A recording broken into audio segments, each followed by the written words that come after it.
పూరా లోకల్. నమస్తే, welcome to పూరా లోకల్. ప్రస్తుతం మనం హైదరాబాద్ ఎస్టీసీఎల్ మాజీ అధ్యక్షుడు ప్రతాప్ సింగ్ నాయక్ తోటి ఉన్నాము.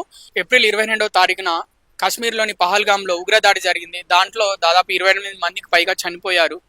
ఆ దాడిని ఆ దాడి పైన మీ అభిప్రాయం ఏంటి?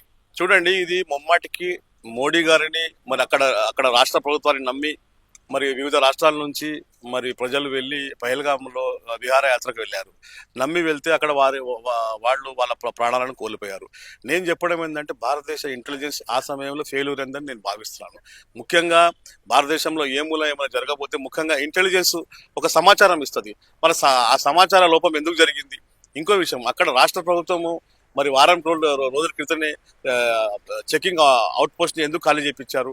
ఒక సిఆర్పిఎఫ్ జవాన్ లేడు, ఒక మిలిటరీ జవాన్ లేడు, ఒక లోకల్ పోలీసులు లేరు. కాబట్టి ఇది ముమ్మాటికి కేంద్ర కాశ్మీర్ రాష్ట్ర ప్రభుత్వానిదే బాధ్యత వారి వారి ప్రాణాలు పోవడానికి. ముఖ్యంగా చనిపోయిన వారి కుటుంబానికి వారికి ఆర్థిక సహాయం కూడా చేయాలని నేను కాంగ్రెస్ పార్టీ తరఫున డిమాండ్ చేస్తా ఉన్నాను. Thank you. సరిపోయింది. త్వరలో అమర్నాథ్ యాత్ర కూడా ప్రారంభం కాబోతుంది.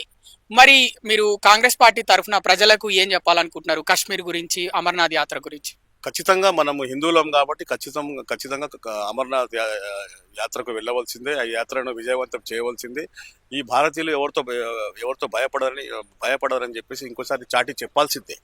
ఇక్కడ ముఖ్యంగా నేను చెప్పడం ఏంటంటే, ఇక్కడ మన పాకిస్తాన్ మీద మన భారతదేశ ఆర్మీ చాలా ధీటైన జవాబు ఇస్తుంది. దానికి నేను మోడీ గారిని కూడా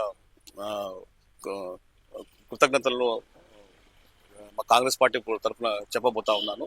ఇక్కడ ముఖ్యంగా ఏంటంటే, కొంతమంది ఆర్మీ జవాన్లు, మాజీ ఆర్మీ జవాన్లు, కొంతమంది అక్కడ టూరిస్టులు, కొంతమంది అక్కడ సామాన్య నాగరికులు వేసే ప్రశ్న ఏంటంటే, ఆ సమయంలో ఇంటెలిజెన్స్ ఎందుకు ఫెయిల్ అయింది? ఆ సమయంలో మరి పోలీసులు, సిఆర్పిఎఫ్ జవాన్లు ఎందుకు లేరు? ఆ ప్రశ్న ప్రతిసారి ఉత్పన్నం అవుతా ఉంది. ఇంకో విషయం ఏంటంటే, ఇంతకుముందు కూడా పఠాన్కోట్లో ఇదే తరహాలో దాడి జరిగింది. మరి ఇది ఎన్నికల సమయంలోనే ఎందుకు జరుగుతుందని కొంతమంది భారతదేశ నాగరికులు భావిస్తూ ఉన్నారు. మరి ఇది భారతదేశ సమాజంలో ఇది మంచి మెసేజ్ కాదు.